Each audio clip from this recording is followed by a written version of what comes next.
Luto po tayo ng munggo. Ayan po, pinakadaan po na.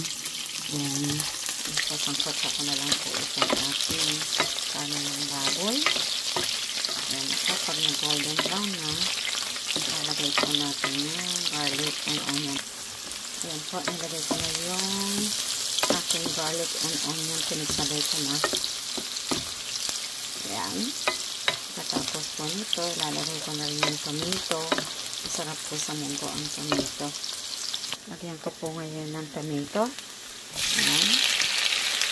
Ayan po natin. Ayan.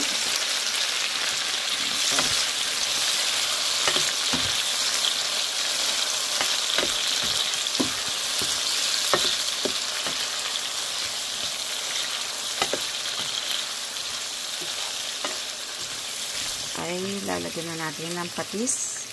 Yan. Hanggang sa maluto po itong tomato.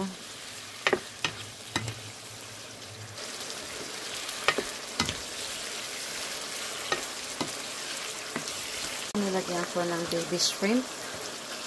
Pampalasang mas masarap para sa munggo. Ayan. Transfer ko na po sa munggo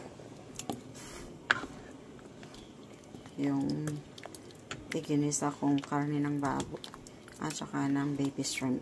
Ngayon po lalagyan ko nito ng chicharong baboy, pork skin. Yan. Po. Masarap po. Ihahalo po natin mamaya. Yun po ay lalagyan natin ng chicharong baboy.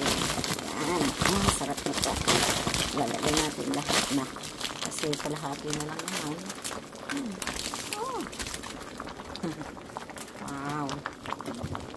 Yan. Hahaluin na po natin.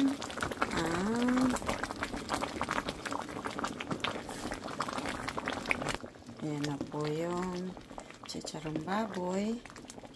Yan. Malapit na maluto. Ngayon naman po, ilalagay ko yung dahon marunggay. Ayan po yung dahon marunggay.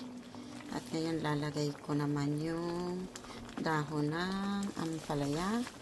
Yan. Para mas masarap po yan. Yan, naglagay po ako yung talbos. Ng pinakatalbos ng dahon ng ampalaya.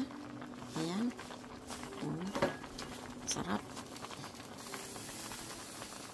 At hahayaan lang po natin maluto hanggang sa maluto yan. Hindi na po natin hahaluin. At lastly, ilalagay po natin yung yung bunga ng sili sa ibabaw. At tatakpan po natin hanggang sa maluto. Ayan. Hayaan na lang po natin maluto siya mag-isa.